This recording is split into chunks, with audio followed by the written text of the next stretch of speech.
الحمد لله نحمده ونستعينه ونستغفره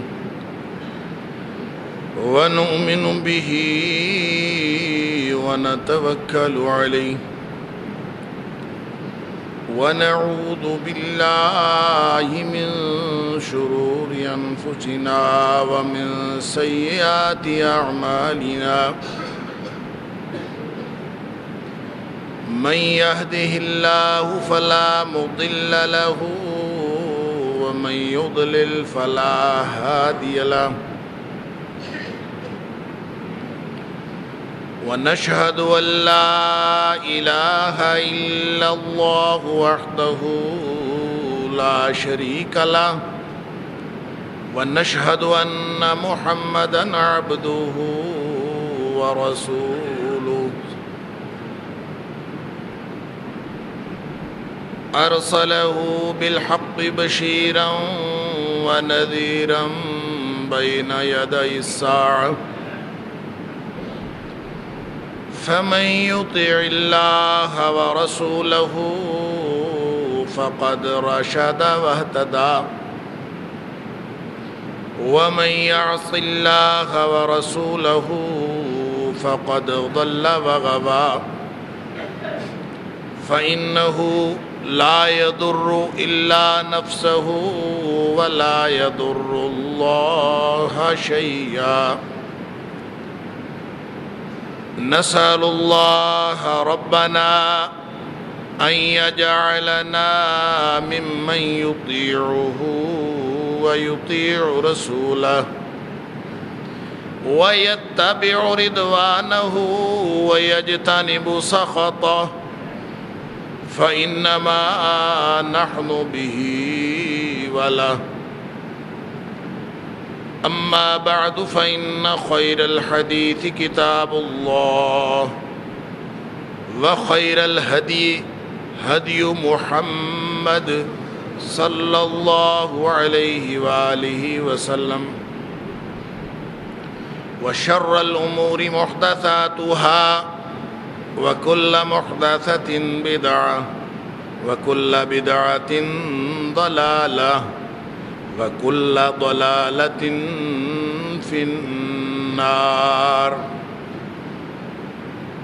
فأعوذ بالله السميع العليم من الشيطان الرجيم من همزه ونفخه ونفثه بسم الله الرحمن الرحيم يا أيها النبي إنا أرسلناك شاهدا ومبشرا ونذيرا وداعيا إلى الله بإذنه وسراجا منيرا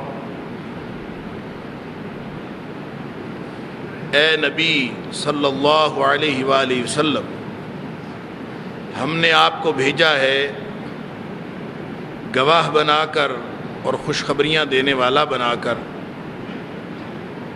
اور اللہ کے عذابوں سے ڈرانے والا بنا کر،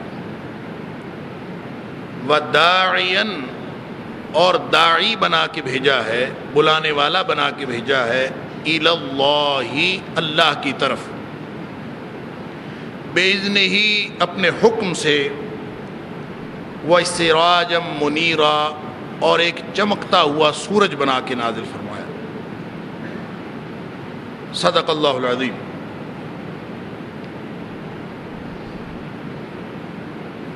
اللہ کے رسول صلی اللہ علیہ وآلہ وسلم کے امتیوں کے اوپر حقوق تو بے شمار ہیں، اور ان میں سے اگر صرف بڑے بڑے حقوق کا ذکر کیا جائے تو ایمان لانے کے بعد مدد کرنے کے علاوہ نبی پاک صلی اللہ علیہ وآلہ وسلم کا احترام اور توقیر، عزت اور تعظیم کرنا، پھر اس کے ساتھ نبی پاک صلی اللہ علیہ وسلم کی اطاعت کرنا، پھر آپ کی اتباع کرنا، اور پھر نبی پاک صلی اللہ علیہ وآلہ وسلم سے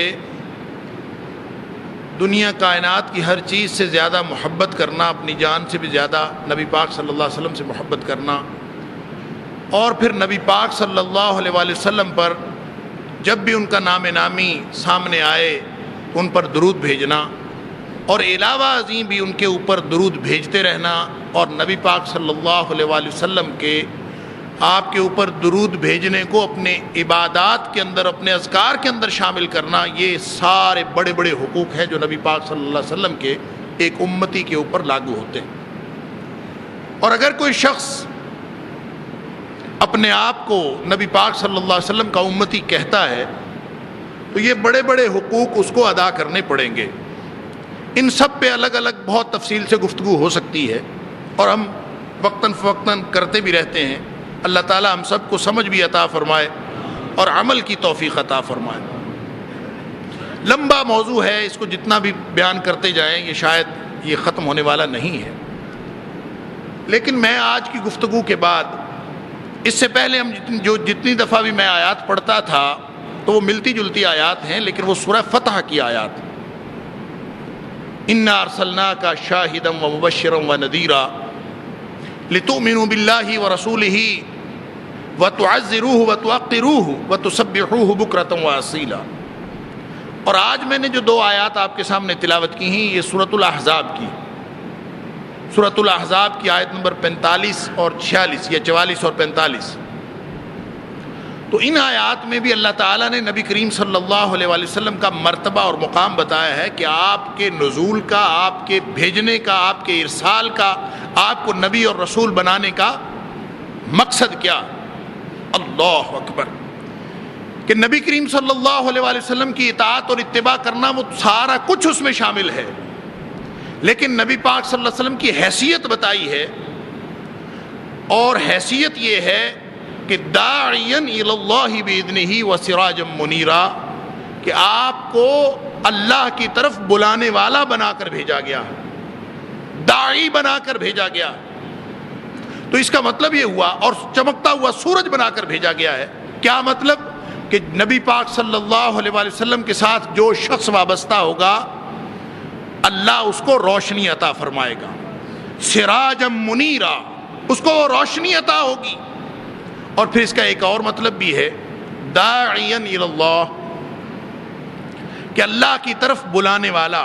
گویا نبی کریم صلی اللہ علیہ وآلہ وسلم اپنے قول سے، اپنے عمل سے، اپنی زندگی سے، اپنی حیات طیبہ سے، اپنے شب و روز کے معمولات سے، اپنے انفرادی زندگی میں بھی اور اپنی اجتماعی زندگی میں بھی، جو شخص بھی نبی پاک صلی اللہ علیہ وسلم کے کسی عمل کو دیکھتا تھا وہ اللہ کی طرف راغب ہوتا تھا۔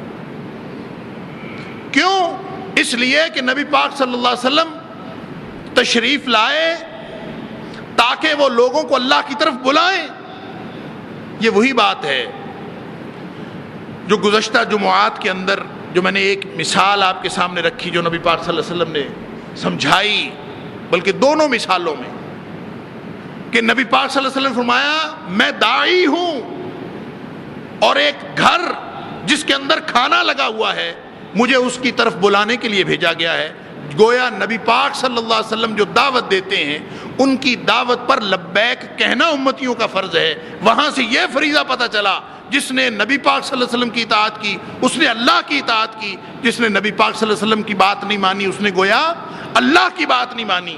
لیکن نبی پاک صلی اللہ علیہ وسلم کے امتیوں پر یہ جو دعوت اللہ کا کام ہے، نبی کریم صلی اللہ علیہ وآلہ وسلم جب اس دنیا سے تشریف لے جا رہے تھے تو وہ امتیوں پر چھوڑ گئے تھے کہ امتیوں اب یہ کام تم نے کرنا ہے، دعوت دینا، داعیاً الی اللہ بننا، یہ کام تو اللہ کے رسول صلی اللہ علیہ وسلم کا ہے۔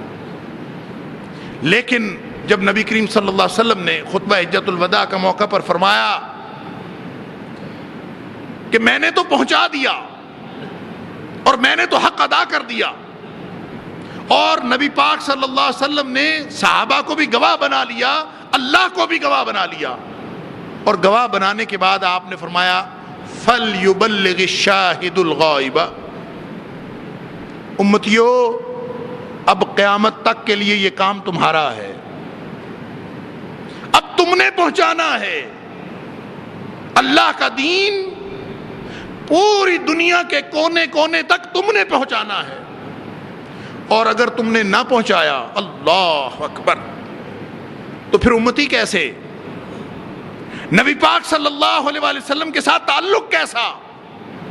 تعزروہ کی تشریح کر لیں، توقروہ کی بات کر لیں، آپ اطاعت کی بات کر لیں، آپ اتباع کی بات کر لیں، آپ محبت کی بات کر لیں، نبی پاک صلی اللہ علیہ وسلم کے لیے دعا کرنے کی بات کر لیں، جتنے بھی حقوق ہیں سارے کے سارے حقوق نبی کریم صلی اللہ علیہ وآلہ وسلم کے مشن کو آگے بڑھانے سے متعلق ہیں، کہ آپ جو کچھ دے گئے یہ صرف ضرورت نبی پاک صلی اللہ علیہ وسلم کی نہیں ہے، نبی پاک صلی اللہ علیہ وسلم یا اللہ کی بھی ضرورت نہیں ہے، یہ ہماری ضرورت ہے کہ ہم نبی پاک صلی اللہ علیہ وآلہ وسلم کے ساتھ اپنی وابستگی ثابت کریں، اور وابستگی ثابت ہوگی جب نبی کریم صلی اللہ علیہ وآلہ وسلم کا مشن لے کر امت سے افراد اٹھیں گے، پھر وابستگی ثابت ہوگی۔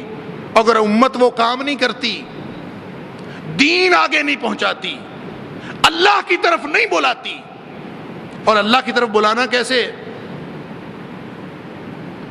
صرف زبان سے کہ لوگوں آ جاؤ اللہ کی طرف،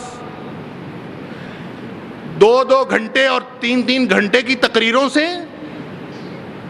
اللہ اکبر، نبی کریم صلی اللہ علیہ وآلہ وسلم جو اس دنیا میں تشریف لائے دعوت دینے کے لیے، آپ کی زندگی کا طویل ترین خطبہ وہ ہے جس کو خطبہ حجۃ الوداع کہا جاتا، طویل ترین خطبہ۔ اس کو اگر آپ پڑھیں نا تو اس کو پڑھنے میں 10 منٹ نہیں لگتے، اگر اس کا پورا ٹیکسٹ پڑھیں تو 10 منٹ نہیں لگتے کہ آپ اس کو پورے کو پورے پڑھ جائیں۔ اور یہ خطبہ نبی پاک صلی اللہ علیہ وسلم نے ایک ہی دفعہ ایک ہی وقت میں ارشاد نہیں فرمایا، 4 مختلف مقامات پر آپ نے یہ ارشاد فرمایا۔ اس کا مطلب یہ ہوا کہ نبی پاک صلی اللہ علیہ وسلم تو بات تو بڑی مختصر فرمایا کرتے تھے، آپ گھنٹے گھنٹے کی تقریریں نہیں فرماتے تھے، 3 گھنٹے کی تقریریں نہیں کرتے تھے، اور یکے بعد دیگرے کئی تقریروں کے جلسے بھی نہیں کرتے تھے۔ پھر کیسے بلاتے تھے لوگوں کو؟ وہ دعوت کا کام کیسے کرتے تھے؟ فرمایا لقد کان لکم فی رسول اللہ اسوۃ حسنہ، کہ نبی کریم صلی اللہ علیہ وسلم کی حیات طیبہ کو دیکھ لو، وہ ساری کی ساری اللہ کی طرف بلانے کے لیے دعوت کا کام کرتی۔ آپ محفل میں ہوں تو اللہ یاد آتا ہے، آپ انفرادی زندگی، انتہائی تنہائی کی زندگی گزار رہے ہوں تو نبی کریم صلی اللہ علیہ وسلم کا ہر طرز عمل لوگوں کو اللہ کی طرف بلانے کا کام دیتا ہے۔ اس کا مطلب یہ ہوا کہ سب سے بڑا جو دعوت کا ٹول، جو سب سے بڑا دعوت کا ذریعہ نبی پاک صلی اللہ علیہ وسلم ہمارے لیے چھوڑ کے گئے ہیں، وہ تو تبلیغ اور دعوت بالاسوہ ہے، وہ تو اپنا کردار ہے۔ اللہ فرماتا ہے قرآن میں سورہ حامیم سجدہ میں، وَمَنْ أَحْسَنُ قَوْلًا مِّمَّنْ دَعَا إِلَى اللَّهِ وَعَمِلَ صَالِحًا، اس سے اچھی بات اور کس کی ہوگی جو اللہ کی طرف بلا رہا ہو۔ وَعَمِلَ صَالِحًا، ساتھ اپنا کردار بھی تو پیش کرے، وَعَمِلَ صَالِحًا، اپنا کردار بنائے، پھر اس کی زبان میں بھی تاثیر ہوتی ہے، پھر کہے وَقَالَ إِنَّنِي مِنَ الْمُسْلِمِينَ، کردار بنا کے جب بات کرے گا، اور اگر نہیں کر رہے تو پھر کیا کر رہے ہو؟ سن لیجیے، سورہ قصص کے اندر اللہ فرماتے ہیں وَادْعُ إِلَىٰ رَبِّكَ، اصل مسئلہ یہ ہے کہ ہر شخص ہوتا داعی، ہر شخص داعی ہوتا، دعوت دینے والا ہوتا، اپنے کردار سے، اپنے عمل سے کوئی نہ کوئی اس کو دیکھ کر رنگ پکڑ رہا ہوتا ہے، کوئی نہ کوئی اس کو آئیڈیل سمجھ رہا ہوتا ہے، کہیں اس کے بچے اس کو دیکھ کر رنگ پکڑ رہے ہوتے ہیں، کہیں اس کے شاگرد، کہیں اہل محلہ، کبھی کوئی اس سے متاثر ہو رہا ہوتا ہے، کبھی کوئی متاثر ہو رہا ہوتا ہے۔ اس کے لیے تقریریں کرنے کی ضرورت نہیں، ہر شخص اپنے اسوہ سے، اپنے کردار سے ہر شخص دوسروں کو دعوت دے رہا ہوتا. داعی تو ہر شخص ہے. فرق صرف یہ پڑتا ہے کہ کس کو دیکھ کر اللہ یاد آتا ہے اور کس کو دیکھ کر اللہ سے انسان دور ہوتا ہے. کس کو دیکھ کر انسان اللہ کی طرف مائل ہوتا ہے, کس کو دیکھ کر انسان غیر اللہ کی طرف مائل ہوتا ہے. جس کو دیکھ کر اللہ کی طرف مائل ہوا یہ داعی اللہ بن گیا. جس کو دیکھ کر انسان غیر اللہ کی طرف مائل ہوا وہ داعی الی غیر اللہ بن گیا. داعی تو لازمن ہے, ہر انسان داعی ہے. اللہ فرماتے ہیں وَادْعُ إِلَىٰ رَبِّكَ, دیکھنا تم نے ہمیشہ اللہ کی طرف بلانا ہے. تمہیں دیکھ کر رب یاد آنا چاہیے. اگر تمہیں دیکھ کر رب یاد نہ آیا وَلَا تَكُونَنَّ مِنَ الْمُشْرِكِينَ, تو یقیناً تیری دعوت الی غیر اللہ ہوگی اور تو پھر مشرکوں میں سے ہو جائے گا. اگر تو اللہ کی طرف نہیں بلاتا, اگر تیرے گھر کو دیکھ کر لوگوں کو اللہ یاد نہیں آتا, اگر تمہارا حلیہ دیکھ کر لوگوں کو اللہ یاد نہیں آتا, تمہاری گفتگو سن کر لوگوں کو اللہ یاد نہیں آتا, تمہارا کردار دیکھ کر لوگوں کو اللہ یاد نہیں آتا, تو پھر لازماً تمہاری دعوت الی غیر اللہ ہے. اور جب تم الی غیر اللہ دعوت دو گے تو پھر تم مشرکوں میں سے ہو جاؤ گے. فرمایا وَادْعُ إِلَىٰ رَبِّكَ وَلَا تَكُونَنَّ مِنَ الْمُشْرِكِينَ. ہر شخص داعی ہے, لیکن دعوت کس طرف ہے بس یہ فرق ہے. اگر دعوت اللہ ہے, اگر میں آپ ہم سب یہ ساری امت نیکی کا حکم دیتی ہے, برائیوں سے روکتی ہے, اپنی زبان سے بھی, اپنے قول سے بھی, اپنے عمل سے بھی, اپنے کردار سے بھی, اگر ساری امت کا کردار یہ ہے تو پھر انشاءاللہ امید کی بات ہے قیامت کے دن نبی کریم صلی اللہ علیہ وسلم کے سارے امتی بخشے جائیں گے. پر امید ہے. اور اگر اللہ اکبر دیکھ لیں, ذرا اپنے گھر کا ماحول دیکھ لیں, اپنے گریبان میں جھانک کے دیکھ لیں, اپنا کردار دیکھ لیں, اپنے شب و روز کے معمولات دیکھ لیں. کیا یہ اللہ کی طرف بلانے کا کام کر رہے ہیں؟ اور تقریروں کو چھوڑیں, تقریروں پہ نہ جائیں, وہ تو ریاکاری بھی ہو سکتی ہے. نبی کریم صلی اللہ علیہ وسلم نے 3 لوگوں کی مثال دی تھی نا, کہ ہو سکتا ہے کوئی شخص ساری زندگی قرآن سناتا رہا ہو لیکن وہ اللہ کے لیے نہیں کرتا رہا. وہ تو اس لیے کرتا رہا کہ میں علامہ بن جاؤں, لوگ مجھے علامہ کہیں. اور جو علامہ بن گیا, اللہ اکبر, اگر اس کا مقصد علامہ بننا ہی تھا, دنیا میں اپنا چرچا کروانا ہی تھا, تو وہ مقصد تو پورا ہو گیا. قیامت کے دن اللہ فرمائیں گے فقد قیل, یہ کہہ دیا گیا کہ تو علامہ ہے, تیرا مقصد دنیا میں پورا ہو گیا, مجھ سے کیا لیتا. تقریروں کی بات نہیں. کوئی شخص جذبہ اور ولولہ لے کر نکلے کہ میں جہاد کرتا ہوں اور میں شہادت حاصل کرتا ہوں تو میں بخشا جاؤں گا, اگر تو وہ دعوت اللہ کے لیے ہے, اگر تو مقصد وہی ہے, تو ہو سکتا ہے وہ شہید نہ بھی ہو تو بغیر حساب کتاب کے بخشا جائے. لیکن اگر اللہ کے لیے نہیں ہے تو پھر جہاد بھی کیا ہے تو کوئی فائدہ نہیں ہے, شہید بھی ہو گیا ہے تو کوئی فائدہ نہیں ہے. اللہ فرمائیں گے قیامت والے دن کہ تو اس لیے کرتا تھا, تو نے تو اس لیے جان دی کہ لوگ کہیں کہ بڑا سورما تھا, بڑا بہادر تھا, بڑا مارکا لڑا اس نے. اور قیامت کے دن کہا جائے گا فقد قیل, لوگوں نے بڑی شہرت کی تیری شہادت کی, بڑے اشتہار لگے, بڑے لوگوں نے واہ واہ کی تیرے مارکے پر, اب مجھ سے کیا لیتا ہے. اللہ, یہی حال سخی کا ہے کہ ساری عمر سخاوت کر کر کے قیامت کے دن اللہ فرمائیں گے تو اس لیے کرتا تھا کہ تاکہ تجھے سخی کہا جائے. فرمایا تینوں کو جہنم میں پھینک دیا جائے گا, حالانکہ ایک نے جان لگائی ہوگی, ایک نے ساری زندگی لگائی ہوگی, ایک نے ساری زندگی کا مال لگایا ہوگا.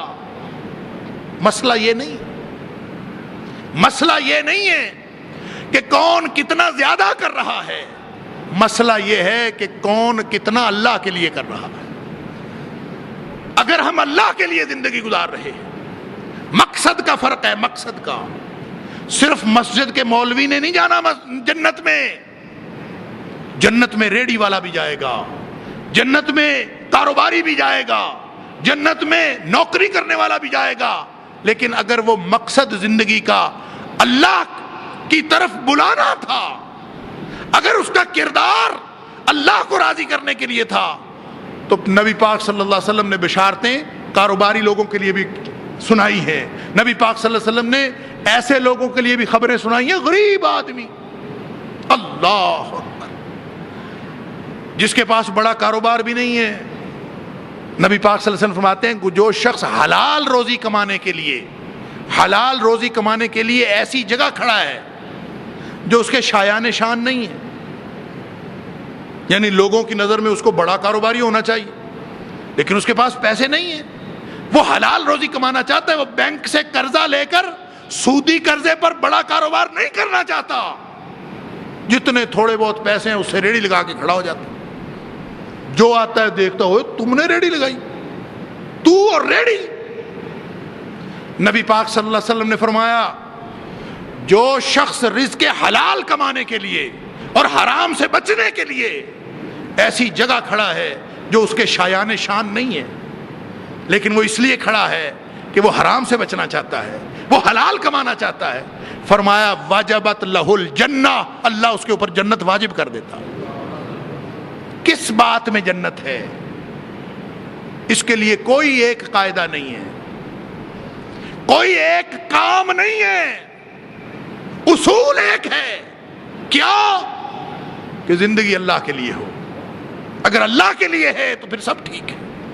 تو نبی پاک صلی اللہ علیہ وسلم کے ساتھ وابستی، ان کے مشن کو لے کر آگے بڑھنا، امت اگر تباہ و برباد ہو رہی ہے، امت اگر خراب ہو رہی ہے، حالات بگڑ رہے ہیں، مغلوب ہو رہی ہے، تو نبی تو کوئی نہیں آنا بھائی۔ نبی پاک صلی اللہ علیہ وآلہ وسلم نے فرمایا العلماء ورثۃ الانبیاء، اب نبیوں والا کام امتیوں نے کرنا ہے۔ نبی کیا کرتے تھے؟ داعیا الی اللہ باذنہ وسراجا منیرا، نبی پاک صلی اللہ علیہ وسلم ایک چمکتے سورج تھے، دنیا دیکھتی تھی یہ ہے محمد صلی اللہ علیہ وآلہ وسلم، اور پھر ان کے پیروکار، ان کے جانشین، ان کو بھی لوگ دیکھنے آتے تھے، میں عمر کو دیکھوں کون ہے، میں ابو بکر کو دیکھوں کون ہے، میں عثمان غنی کو دیکھوں کون ہے، میں علی مرتضیٰ کو دیکھوں کون ہے، اس لیے کہ انہوں نے نبی کریم صلی اللہ علیہ وسلم کے مشن کو آگے بڑھایا تھا۔ میں اور آپ، ہم سب امتی ہو سکتے ہیں اور جنت کے مستحق ہو سکتے ہیں، 21ویں صدی میں بھی، آج کے دور میں بھی۔ لمبی باتیں ہیں، اللہ اکبر، انہی آیات کو اگر دیکھ لیں، وَمَنْ أَحْسَنُ قَوْلًا مِّمَّنْ دَعَا إِلَى اللَّهِ وَعَمِلَ صَالِحًا وَقَالَ إِنَّنِي مِنَ الْمُسْلِمِينَ، اپنا کردار بنا کے لوگوں کو صرف اتنا بتانا ہی کافی ہے کہ بھائی میں مسلمان ہوں، پھر اعلان کر دینا کہ میں مسلمان ہوں، لوگ خود بخود اسلام کی طرف مائل ہوتے چلے جائیں۔ لیکن آج اللہ اکبر، وہ اقبال کہتے ہیں یہ مسلمان ہیں جنہیں دیکھ کے شرمائیں یہود، مسلمان کو اپنے کردار سے خود شرم آتی ہے، دنیا کے بدترین مخلوق، بدترین نسل، وہ بھی شرماتی ہے کہ یہ مسلمان ہے، اور پھر یہ غلبے کی تمنا رکھتے ہیں، پھر یہ عروج کی تمنا رکھتے ہیں، پھر یہ عزتوں کی تمنا رکھتے ہیں۔ بھائی اللہ عزتیں دیتا ہے، اللہ دشمنیاں ختم کرتا ہے، لیکن اس کے لیے کردار پیش کرنا پڑتا۔ فرمایا وَلَا تَسْتَوِي الْحَسَنَةُ وَلَا السَّيِّئَةُ ادفع بالتي هي احسن۔ لوگو، دنیا میں برائی ہوگی، دنیا میں برائی کا دور دورہ ہوگا، لوگ برے کام کے ذریعے سے اوپر آنا چاہیں گے، بد کرداری کے ذریعے سے اوپر آنا چاہیں گے، غلط کام کر کے اوپر آنا چاہیں گے، غلط ذریعوں سے اوپر آنا چاہیں گے، لیکن تم نے غلط کام نہیں کرنا، ساری دنیا غلط ہو جائے۔ ادفع باللتی ہی احسن، ساری دنیا غلط کام کر رہی ہو، کروڑوں اربوں انسان غلط کام کر رہے ہو، ایک انسان صحیح کام کر رہا ہو، اور وہ امت مسلمہ کا فرد ہونا چاہیے. وہ کھڑا ہو، ڈٹ کے کھڑا ہو. یہ do in the room as Romans do, کہ جناب جیسا دیس ویسا بھیس. یہ ہمارا امت مسلمہ کا معاملہ نہیں ہے، یہ ان کا ہے.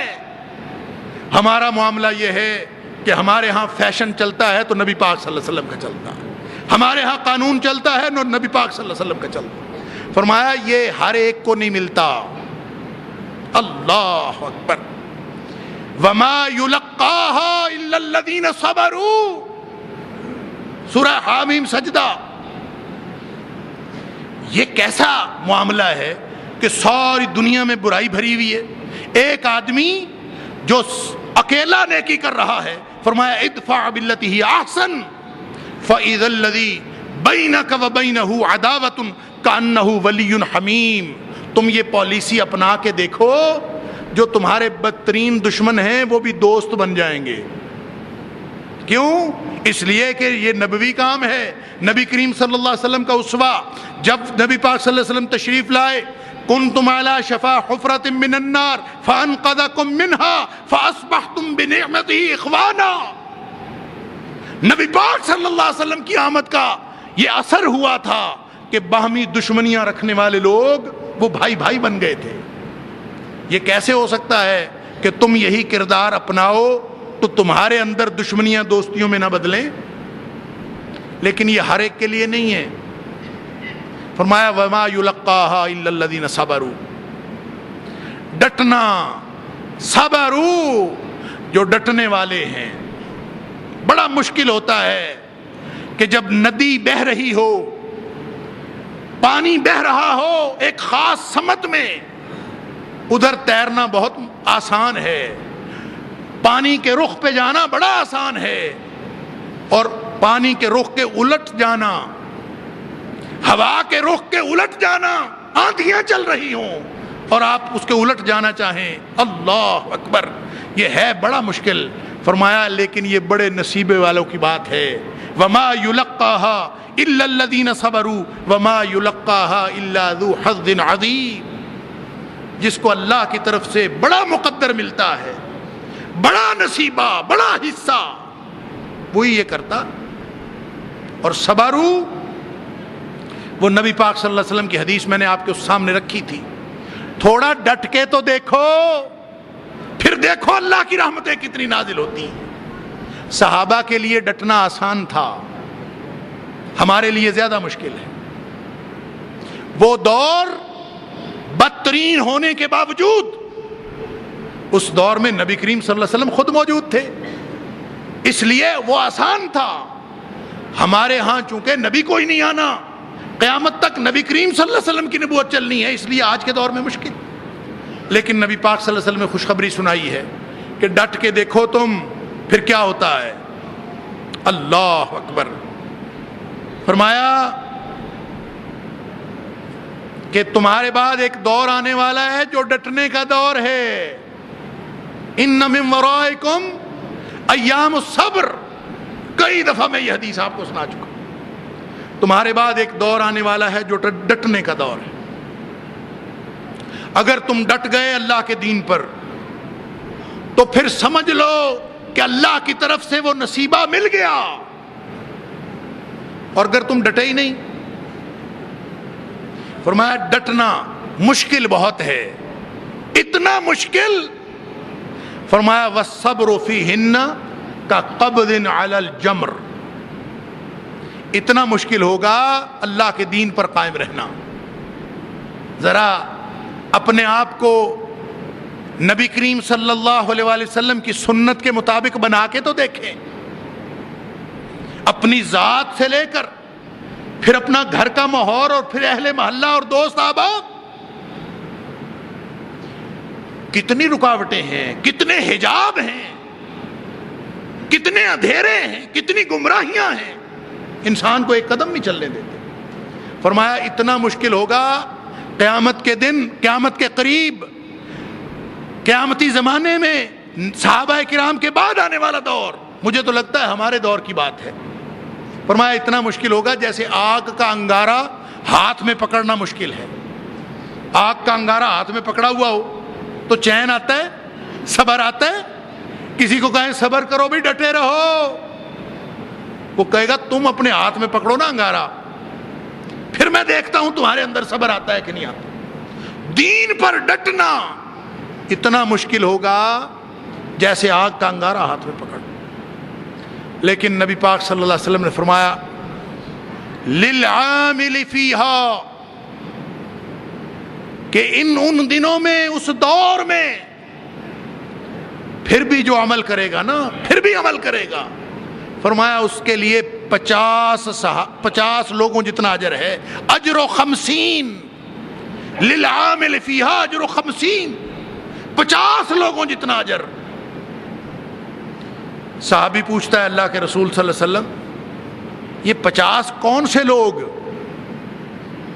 مبارک مسجد کے 50 نمازی، اس دور کے 50 لاہور کے رہنے والے، کون 50؟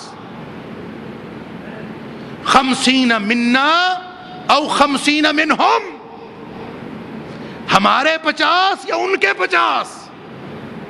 نبی پاک صلی اللہ علیہ وسلم نے فرمایا 50 منکم، صحابیوں تمہارے 50 صحابہ جتنا اجر۔ اللہ اکبر! چل کے تو دیکھو اس رستے پر، کھڑے تو ہو کے دیکھو، ڈٹ کے تو دیکھو، یہ اللہ کے رسول صلی اللہ علیہ وسلم والا اسوہ ہے۔